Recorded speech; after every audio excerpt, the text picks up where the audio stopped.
शान्ताकारं भुजगशयनं पद्मनाभं सुरेशं विश्वाधारं गगनसदृशं मेघवर्णं शुभांगं लक्ष्मीकान्तं कमलनयनं योगनिर्ध्यानगम्यं वन्दे विष्णुं भवभयहरं सकललोकैकनाथं यं ब्रह्मा रुद्रमरुतः शृण्वन्ति दिव्यस्तवै वीरैः साङ्गपदक्रमोपनिषदै गायन्ति यं सामगा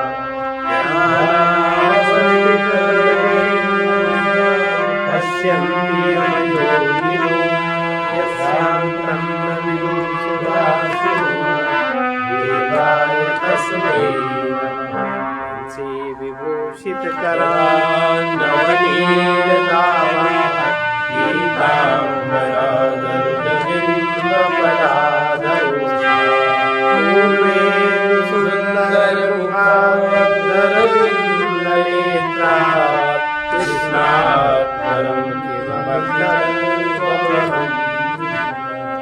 तुरीय का प्रभाव क्या है?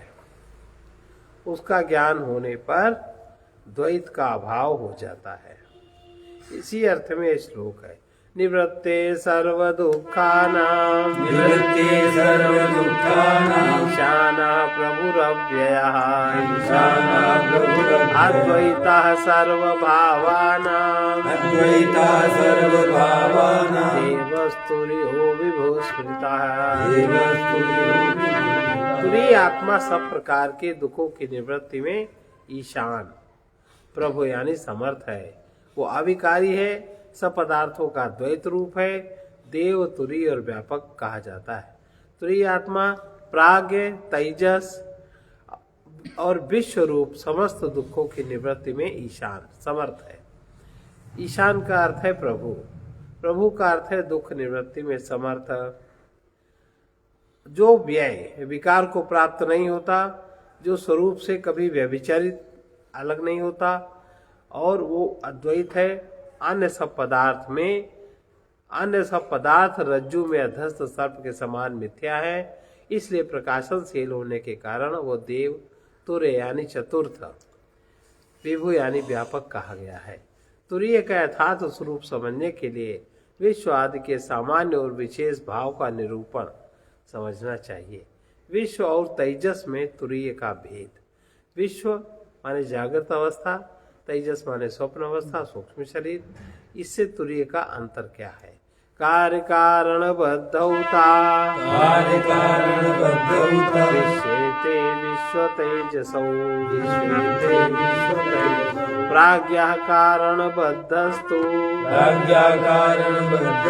गौतौ तुर्येण सिद्ध्यतः। विश्व और तेजस ये दोनों कार्य और कारण। कार्य माने फलावस्था और कारण माने बीजावस्था से, ये दोनों कार्य और कारण फलावस्था बीजावस्था से बंधे हुए हैं, किंतु प्राज्ञ केवल कारण अवस्था से ही बद्ध है। और तुरीय में तो न फलावस्था है न बीजावस्था है। जो किया जाता है उसे कार्य कहते हैं। जैसे वो फल भाव है। जो करता है, जैसे आप जब कुछ भी स्थूल सहित से करते हो तो आप क्या करते हो? कार्य किया जा रहा है। और जो करता है वो कारण है। करता कौन है? वो बीज भाव है। करता है आपका मन, आपका जो अंतःकरण चतुष्टय है वो करता है, वो कारण है। उसी में तो बीज है, उसी में बीज है, वो बीज भाव है। ये उपर्युक्त विश्व और तेजस तत्व के अग्रहण और अन्यथा ग्रहण, तत्व का अग्रहण, जैसे रस्सी का रस्सी ना समझना, जगत का जगत ना समझना और ईश्वर का ईश्वर ना समझना, ये तो है तत्व का अग्रहण। जो तत्व है उसको आपके मस्तिष्क ने ग्रहण नहीं किया और तत्व का ग्रहण कर लिया, ग्रहण नहीं किया। अब ग्रहण किया क्या? ग्रहण हुआ ये कि अन्यथा ग्रहण हो गया, दिमाग में कुछ और था, वही ग्रहण वही व्यक्त हो गया। दिमाग में सर्प था, वो व्यक्त हो गया और उसी से आपका लगाव हो गया। तो इसी प्रकार से और उसी लगाव के कारण आप अन्य सारी क्रियाएं करने लगे। यह है अन्यथा ग्रहण। तत्व का ग्रहण अग्रहण ये बीजावस्था है, बीज है। यथार्थ बात न समझना, यथार्थ बात को ग्रहण न करना। अब क्या ग्रहण करना? जो हमारे मन में है उसका प्रक्षेपण हमने कर दिया। यही तो चलता है जागृत अवस्था में, स्वप्न अवस्था में प्रक्षेपण और ग्रहण ही तो चलता है। कोई कभी कभी सही बात बताता रहता तो भी विश्वास नहीं होता, जो हमारे मन की कल्पना है वही मानते। इसलिए जो किया जाए वो कार्य है और वो फल भाव, वो फल है, और जो करता है वो कारण है, वो बीज भाव है। ये उपर्युक्त विश्व और तेजस तत्व के अग्रहण और अन्यथा ग्रहण रूप बीज भाव फल भाव से बने हैं। सम्यक प्रकार से पकड़े, यथार्थ सम्यक प्रकार से, इससे कोई अलग नहीं कर सकता। किंतु सम्यक प्रकार से पकड़े हुए हैं, किंतु प्राज्ञ केवल बीज भाव से बना है। तत्व का अप्रतिबोध, तत्व का अप्रतिबोध, तत्व का जो है उसका बोध न होना, कुछ और होना, ये बीज ही उसके प्राज्ञत्व में कारण है। तत्व का प्रतिबोध जो है वो न समझना, कुछ और समझने के लिए उद्यत रहना, ये बीज ही प्राज्ञत्व में कारण है। इससे तात्पर्य है तुरीय में वे बीज और फल भाव तत्व का ग्रहण अन्यथा ग्रहण दोनों ही नहीं रहते। वहां तो केवल रहने की संभावना नहीं है, उनकी तो वहां रहने की संभावना नहीं है। इसमें तुरीय में बीज फल भाव तत्व का ग्रहण एवं अन्यथा ग्रहण दोनों ही नहीं होते, उनकी तो वहां रहने की संभावना नहीं है। इसीलिए सभी प्रकार के दुखों में तुरीय अवस्था ईशान है। जितना ज्यादा तुरीय में आपकी स्थिति बनेगी उतना ही सारे। और दुख क्या है? आपने कभी तत्व का ग्रहण किया, उसके अनुसार आपने कर्म किया, और कर्म कैसा बना उसका फल तो प्रकृति के नियम से आना ही है, आता ही है। अब तुम चाहे रो और चाहे गाओ, वो सब तय रहता है। वो कोई अंधावस्था में तो होता नहीं है। जब जीव कर्म करता है तो लगता है कौन देख रहा है, लेकिन ऐसा नहीं है, उसका कर्म ही उसको बांध देता है।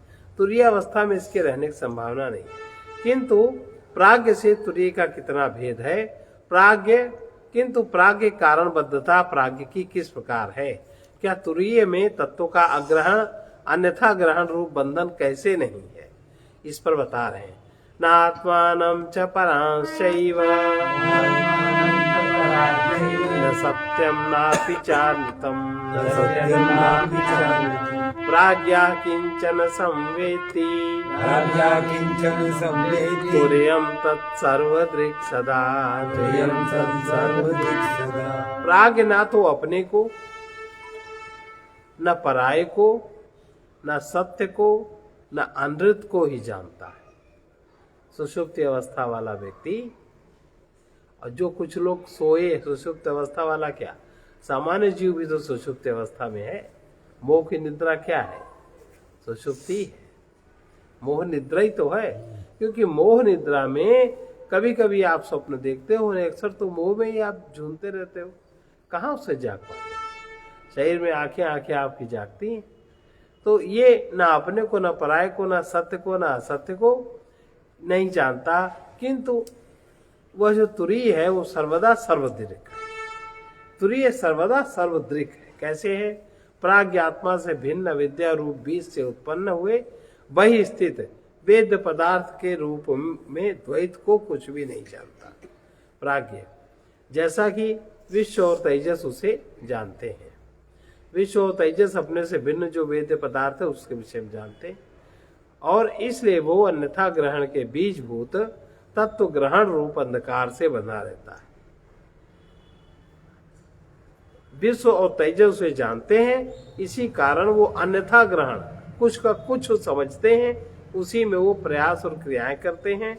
बीजभूत तत्व अग्रहण अंधकार से बना रहता है, और क्योंकि तुरीय से भिन्न पदार्थ का सर्वथा अभाव होने के कारण तुरीय से भिन्न पदार्थ का अभाव है। तुरीय से कोई पदार्थ भिन्न नहीं है। तुरीय अवस्था सर्वत्र है, सदा सर्वदा सर्वदृक् स्वरूप ही है, जो सर्वरूप हो और उसका साक्षी भी हो। जो सर्वरूप हो, सभी रूपों में जिसकी सत्ता हो। तुरीय की सत्ता सब रूपों में है, जितने भी रूप बने हैं सब में है, और उसका वो साक्षी भी रहता है, उसी को सर्वदृक् कहते हैं। इसलिए उससे तत्व का ग्रहण, उसमें तत्व का ग्रहण रूप बीजावस्था नहीं है, और इसीलिए उसमें उससे उत्पन्न होने वाले अन्यथा ग्रहण का भी अभाव है तुरीय में, क्योंकि वो प्रकाश रूप सूर्य में उसके विपरीत अप्रकाशन अथवा अन्यथा प्रकाशन की संभावना ही नहीं है।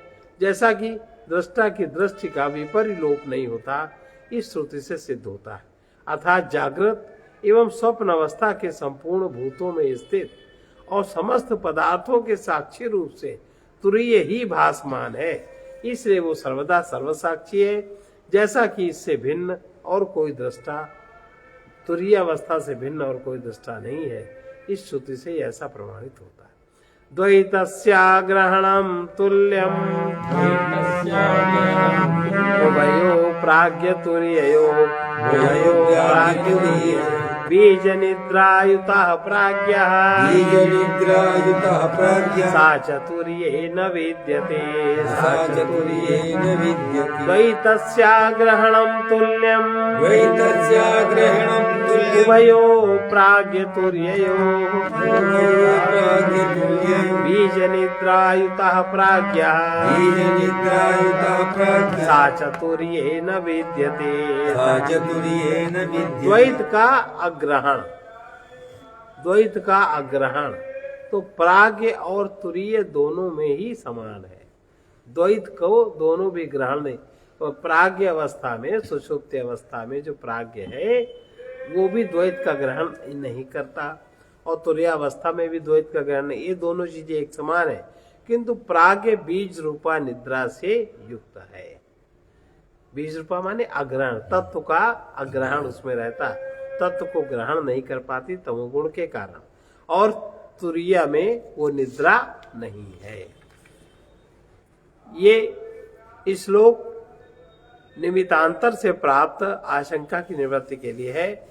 भला द्वैता ग्रहण की समानता होने पर भी प्राज्ञ की कारणबद्धता क्यों है, तुरीय की क्यों नहीं है?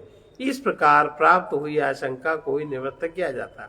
इसका कारण यह है क्योंकि जो प्राज्ञ है बीज निद्रा से युक्त है। तत्व के अज्ञान का नाम निद्रा है, तत्व के अज्ञान का नाम निद्रा है। तत्व का अज्ञान है, उसमें अग्रहण, जब तत्व का अज्ञान है तो अग्रहण है। तत्व के अज्ञान का नाम निद्रा है, वही विशेष विज्ञान की उत्पत्ति का बीज है। विशेष विज्ञान, विज्ञान माने आप अपनी, फिर आपकी अपनी बुद्धि चलती है। अपनी जब बुद्धि चलती है तो अपनी कल्पना चलती है, और कल्पना चलती है तो मन चलता है। तो आपके अंदर जो विशेष विज्ञान की क्षमता है ये प्रकट हो जाती है। विशेष विज्ञान की उत्पत्ति का बीज है, अतः उसे बीज निद्रा कहते हैं। प्राज्ञ उससे युक्त है, किंतु सर्वदा सर्वदृक् स्वरूप होने के कारण सर्वरूप है। तुरीयावस्था सर्वरूप है और इसीलिए सर्वसाक्षी है। वो सर्वदृक् स्वरूप होने के कारण तुरीय में वो अज्ञान या तत्व का ग्रहण नहीं है, तत्व का उसमें ग्रहण है। जैसा है वैसा ही देखता है, बीज निद्रा नहीं है, अतः उसमें कारणबद्धता नहीं है, इसका तात्पर्य। अब तुरीया का स्वप्न निद्रा शून्यत्व, तुरीयावस्था में स्वप्न, स्वप्न काहे होता है? अज्ञान, कामना, कर्म, फिर भोग, यही तो स्वप्न है। ये स्वप्न है। और तुरीयावस्था में कोई जाग जाता है तो ये चीज नहीं रहती।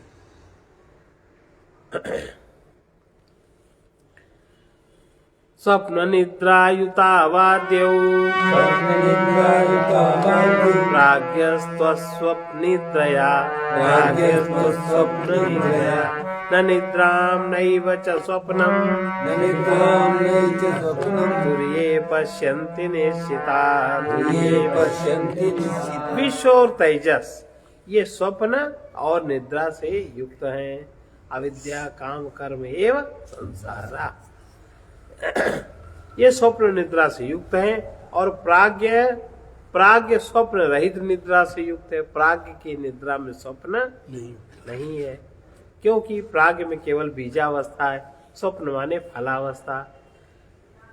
किंतु निश्चित पुरुष, जो ज्ञानी पुरुष हैं, जो निश्चित है, वो तुरीय में ना निद्रा देखते हैं और ना ही स्वप्न देखते। तुरीय अवस्था में ना ज्ञान रूपी निद्रा है, न तत्व का ग्रहण है, और न किसी प्रकार का उसका स्वप्न है।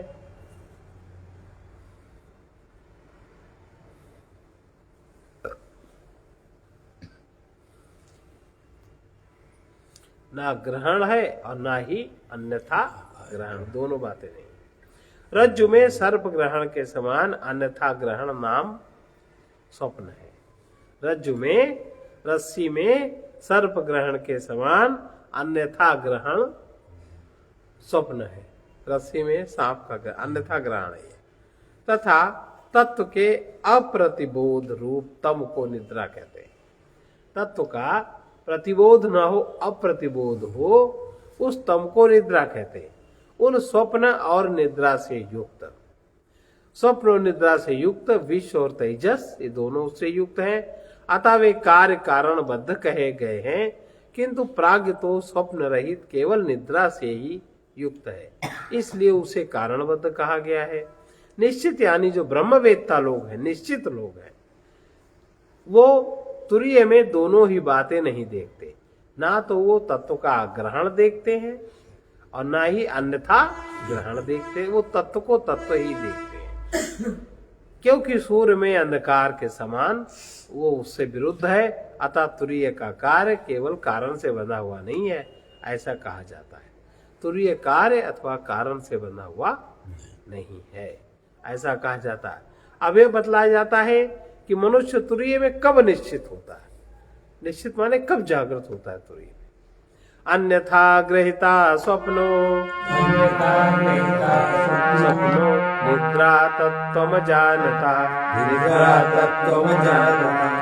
विपर्यासे तयोक्षीणे, विपर्यासे तयोक्षीणे। तुरीयं पदमश्नुते, तुरीयं पदमश्नुते। अन्यथा गृहीता स्वप्नो, अन्यथा गृहीता स्वप्नो। निद्रा तत्त्वम जानता, निद्रा तत्त्वम जानता। विपर्यासे तयोक्षीणे, विपर्यासे तयोक्षीणे। तुरीयं पदमश्नुते, तुरीयं पदमश्नुते। अन्यथा ग्रहण करने से स्वप्न होता है। अन्यथा ग्रहण करना माने स्वप्न माने फल। अन्यथा ग्रहण किया जाता है। आप जो भी करते हो कार्य है, अन्यथा ग्रहण है। और तत्व का ग्रहण कारण क्या है? जो करता है मन, मन कारण है। वहां मन में बीज है, बीज इंद्रियों में आया, बाहर आया, अब आप उसी प्रकार का करते हो। कोई कहते कहते हार जाए तो भी आप नहीं मानते। मानता है कहीं? कोई नहीं मानता। वो अपना जो समझता है संस्कार के अनुसार वही करता है वो। तो अन्यथा ग्रहण करने से स्वप्न होता है। अन्यथा ग्रहण करने से स्वप्न होता है, तथा तत्व को न जानने से निद्रा होती है। तत्व को न जाने वो निद्रा है। इन दोनों विपरीत ज्ञानों का क्षय हो जाने, ये जो दोनों प्रकार के ज्ञान है, जीव के विज्ञान अपने को विज्ञानी समझता है, जब ये दोनों प्रकार के ज्ञान क्षय हो जाते हैं, समाप्त हो जाते हैं, तब तुरीय पद की प्राप्त होती है। माने स्वप्न और निद्रा, ये जब दोनों क्षय हो जाते हैं तुरीय में, तब तुरीय पद की प्राप्त होती है। तत्व को न जानना निद्रा है, और अन्यथा तत्व को न जाने तो निद्रा है। फिर उसको और कुछ मान ले, यही स्वप्न है। सत्य न जाने फिर और कुछ मान ले, ये मान्यता, इसी को अंधविश्वास कहते हैं। और हम लोग अंधविश्वास का नाम क्या देते हैं? जो हमारे मन का ना हो कहीं तुम्हारे, तुम अंधविश्वास में हो, ये अंधविश्वास है। ये अंधविश्वास बड़ा खतरनाक है। इतने अनंतों कर्मों में बांधे है और अनंतों कर्मों को जीव बीज ढो रहा है। रज्जु में सर्प ग्रहण के समान स्वप्न है। रस्सी में सर्प को हमारे दिमाग ने ग्रहण किया, यह तो स्वप्न है। जागृत अवस्थाओं में तत्व के अन्यथा ग्रहण से स्वप्न होता है। जागृत अवस्था में हम जब कोई बात सही नहीं समझते तो कुछ तुरंत उसको मान लेते, वो स्वप्न हो गया। तथा तत्व को ना जानने से यथार्थ बात ना जाना निद्रा है, और उसकी जगह कुछ और मान लेना ये स्वप्न है। जो तीनों अवस्थाओं में तुल्य है, ये चीज तीनों स्वप्न तीनों अवस्थाओं में, निद्रा तीनों अवस्थाओं में एक समान है, तीनों अवस्थाओं में तुल्य है। इस प्रकार स्वप्न निद्रा में तुल्य होने के कारण विश्व और तेजस एक राशि है, दोनों की एक प्रकार है। उससे अन्यथा ग्रहण की प्रधानता होने के कारण निद्रा गौड़ है। अतः उन अवस्थाओं में स्वप्न रूप विपरीत ज्ञान रहता है।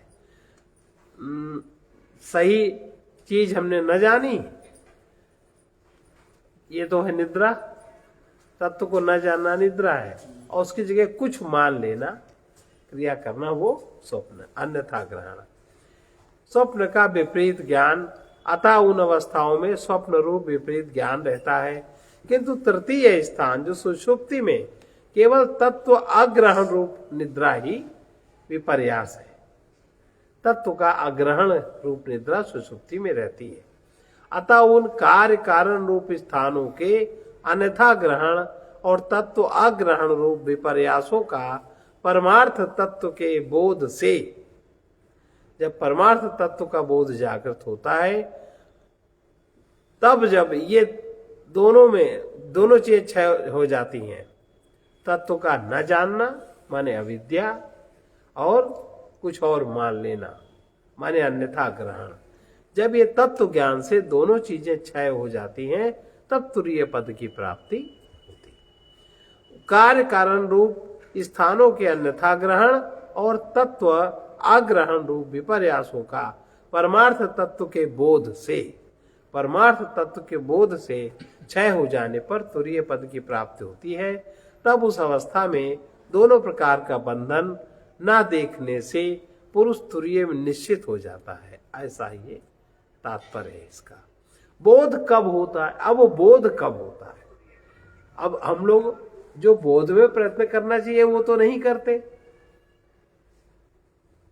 और अन्यथा प्रयत्न करते, फालतू में गुरुओं के पीछे घूमते, और गुरु भी बने बनाए ढोंगी, उनको भी किसी तरह धनमान भोग, इसके ऊपर हुआ ही नहीं। वो भीड़ आएगी बड़े प्रसन्न, लोग हमको मानते, अंधम अंधा ठेलिया दो कूप परंत, जाने क्या क्या अंड बंड संड सब बताते रहते एक दूसरे को। जबकि जो चीज अभी है यही है, उसमें यथावथा बताने की क्या जरूरत है? जो ठीक है सो ठीक है। तो बोध कब होता है? अनादिमायया सुप्तो यदा जीवः प्रबुध्यते अजम अनिद्रम असप्नम अद्वैतम बुध्यते तदा अनादिमायया सुप्तो यदा जीवः प्रबुध्यते अजम अनिद्रम अस्वप्नम अद्वैतम बुध्यते तदा। तो बोध कब होता है? वो बोध का समय बता रहे हैं कि जिस समय अनादि माया से सोया हुआ जीव जागता है। अनादि माया में जो सोया हुआ जीव है, जब वो जागता है। और कब जागने में सुविधा कब होती, जब कोई एक जाग गया किसी तरीके से और उसके साथ से और 2-4 जाग गए, तो अगर ऐसों का संग होता है तो जागने में आराम मिलता है, तुरंत जाग जाते हैं। जैसे महाराज जी ने कसौटी इसकी लिखी, जागरण का समय है, मतलब अभी हम हैं, पर मोह निश में सो रहे तुम। जिस समय अनादि माया से सोया हुआ जीव जागता है, अर्थात तत्व ज्ञान का लाभ जिस समय होता है, उसी समय उसे अज, अनिद्र, स्वप्न रहित, अद्वैत आत्म तत्व का बोध प्राप्त हो जाता है। जिस समय जागे उसी समय बोध भी जागृत हो जाता है। ये जो संसारी जीव है, माने संसार में ही संसरण करता रहता है। किस संसार में? अपने माने हुए संसार में।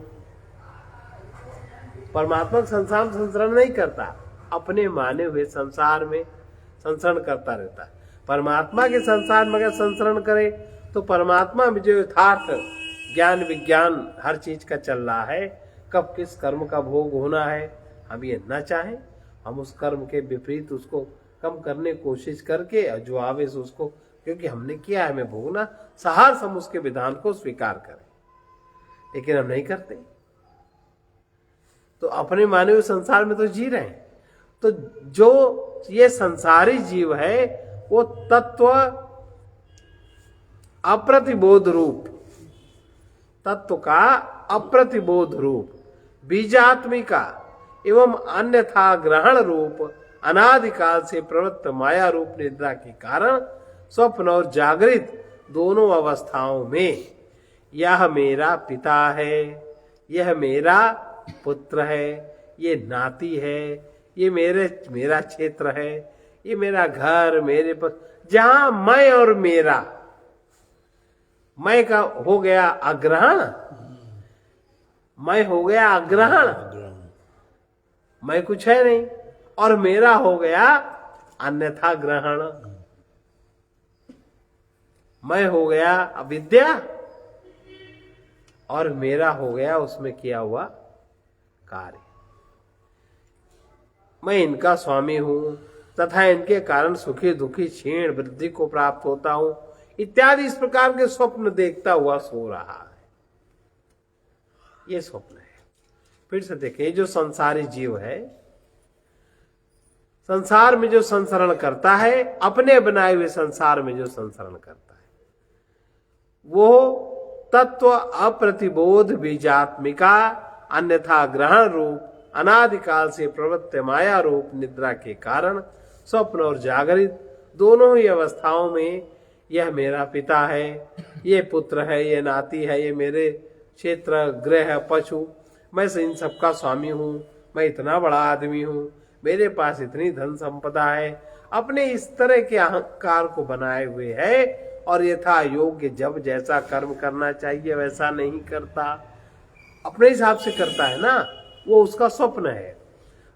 ये इस कारण वो सुखी दुखी क्षीण, अपने हिसाब से कर्म करने के कारण सुखी दुखी और क्षीण और वृद्धि को प्राप्त होता है इत्यादि प्रकार से स्वप्न देखता हुआ जिस समय उसको उस तत्व को जानने वाले किसी परम कारुणिक गुरु के द्वारा, चीज ऐसे नहीं होती, गुरु परम करुणा करके इस प्रकार हेतु एवं फल रूप तू नहीं है, ये जो तुम कारण और कार्य बनाए हो, बीज और फल, ये ऐसा ये सत्य नहीं है, किंतु तुम वही हो, इस प्रकार जब गुरु उसको जगा देता है उस समय उसे ऐसा बोध प्राप्त हो जाता है। इतनी सी बात। किस प्रकार का बोध प्राप्त होता है उसको कह रहे हैं, इसमें बाह्य अथवा आभ्यंतर जन्मादि विकार नहीं है। बोध क्या प्राप्त होता है कि बाह्य विकार, अंदर के विकार, जन्मांतर आदि तत्व में नहीं है और इसलिए यह अजन्मा यानी संपूर्ण भाव विकारों से रहित है। और क्योंकि इसमें जन्म आदि के कारणभूत अविद्या रूप अंधकार बीज रूप अविद्या नहीं है, इसलिए यह अनिद्र है। वो तुरीय अनिद्र है, इसलिए अस्वप्न भी है, उसमें कोई किसी प्रकार का स्वप्न नहीं है, क्योंकि अन्यथा ग्रहण तो तत्व अप्रतिबोध निद्रा के ही कारण हुआ करता है। अन्यथा ग्रहण तो तत्व अप्रतिबोध निद्रा के कारण हुआ करता है। हम कब मानते कोई चीज? जब हम सत्य नहीं जानते। सत्य नहीं जाना में तुरंत उसको मान लिया, उसके कारण हुआ करता है। इस प्रकार क्योंकि वो अनिद्र है, अस्वप्न है, इसीलिए ही उस समय अजन्मा अद्वैत तुरीय आत्मा जागृत हो जाता है, बहुत जागृत हो जाता है। यदि बोध प्रपंच निवृत्ति से ही होता है तो जब तक प्रपंच की निवृत्ति ना हो तब तक अद्वैत कैसा? जब तक प्रपंच की निवृत्ति नहीं होती। अगर बोध प्रपंच निवृत्ति से ही होता है, कुछ लोग ऐसा कहते हैं, एकांत रहेंगे, ये साधन करेंगे, उस बनाते हैं ना लोग सब अलग अलग प्रकार से। तो अगर इसी तरह होता है तो जब तक प्रपंच की निवृत्ति नहीं होती तब तक अद्वैत कैसा? तब तक तुम्हें होगा नहीं। और परमात्मा क्या प्रपंच माने 5 तत्व तो है ही है, 5 तत्व के मिले जुले से जो उत्पत्ति है उसमें आपका कल्पना ज्ञान चलता है। तो ये प्रपंच का अत्यंत अभाव कब होता है? जो असली बात है उस प्रपंच का अत्यंत अभाव कब होता है, इस पर कह रहे हैं। प्रपंचो यदि विद्येत निवर्तेत न संशयः माया मात्रमिदं द्वैतम् अद्वैतं परमार्थतः प्रपंचो यदि विद्येत निवर्तेत न संशयः माया मात्रमिदं द्वैतम् अद्वैतं परमार्थतः। अगर ये प्रपंच भी कल्पना है, बचने की कल्पना, अब क्या करें? जगत प्रपंच के कारण ऐसा नहीं होता। जगत प्रपंच में तुरीय भी तो है, आत्मा भी तो है, उसको क्यों नहीं देखते? और प्रपंच में तुम जानते क्या हो? प्रपंच क्या बना, कैसे बना, क्या तुम्हें क्या पता? आंख कैसे बनी, आंख कैसे देखती, आज तक कौन जान पाया? थोड़ा सा मैल वैल आ गया, उसको हटा देते चिमटी उमटी से, और क्या कर लेते? तो आंख कैसे बनी कौन जानता? शरीर कैसे बना कौन जानता? तो कैसे कह देते हो प्रपंच है? तो ये कह रहे हैं अगर प्रपंच होता तब तो निवृत्त हो सकता था, इसमें संदेह नहीं। लेकिन वास्तव में यह द्वैत तो माया मात्र है, परमार्थ तो अद्वैत ही है, स्थिर तो अद्वैत ही है। और जो माया मात्र है, माया मात्र को समझने में कितनी देर लगती, वो बात बता दी। तत्व का ग्रहण, माया क्या है? तत्व का ग्रहण अविद्या माया, तत्व का ग्रहण अग्रहण और अन्यथा ग्रहण, ये माया है। तो ये बहाना क्यों करते हो कि प्रपंच है? यदि प्रपंच विद्यमान होता तो सचमुच ऐसा ही होता, निवृत्ति। किंतु वो तो रज्जु में सर्प के समान कल्पित होने के कारण वस्तुता है ही नहीं। और यदि वो होता तो इसमें संदेह नहीं कि निवृत्त भी हो जाता। रज्जु में भ्रम बुद्धि से कल्पना किया हुआ सर्प वस्तुता विद्यमान रहते हुए विवेक से निवृत्त नहीं होता। मायावी द्वारा फैलाई हुई माया देखने वालों के दृष्टि बंधन हट जाने पर पहले विद्यमान रहती हुई निवृत्त नहीं होती। इसी प्रकार से प्रपंच संज्ञक द्वैत भी माया मात्र है, परमार्थ रज्जु अथवा माया के समान अद्वैत ही है। अतः तात्पर्य यह है कि कोई भी प्रपंच प्रवृत्त अथवा निवृत्त होने वाला नहीं है, ये बहाने मत खोजो। आज इतना ही। सर्वे भवन्तु सुखिनः, सर्वे सन्तु निरामया, सर्वे भद्राणि पश्यन्तु, मा कश्चित् दुःखभाग् भवेत्। कृष्णाय वासुदेवाय हरये परमात्मने प्रणतक्लेशनाशाय गोविन्दाय उग्रवीर महाविष्णु उग्रवीर महाविष्णु ज्वलन्तं सर्वतोमुखं ज्वलन्तं सर्वतोमुखं नृसिंहं भीषणं भद्रं सिंहं भीषणं भद्रं मृत्योर्नमाम्यहम् मृत्युमृत्यो नमामि ॐ ह्रौं जूं सः ॐ ह्रौं जूं सः ॐ भूर्भुवः स्वाहा ॐ भूर्भुवः स्वः ॐ त्र्यम्बकं यजामहे ॐ त्र्यम्बकं यजामहे सुगन्धिं पुष्टिवर्धनम् सुगन्धिं पुष्टिवर्धनम् उर्वारुकमिव बन्धनात् उर्वारुकमिव बन्धनात् मृत्योर्मुक्षीयमामृता मृत्योर्मुक्षीयमामृता ॐ स्वः ॐ भुवः भूः ॐ स्वः ॐ भुवः भूः ॐ सः जूं ह्रौं ॐ सः जूं ह्रौं भूः असतो मा सद्गमय तमसो मा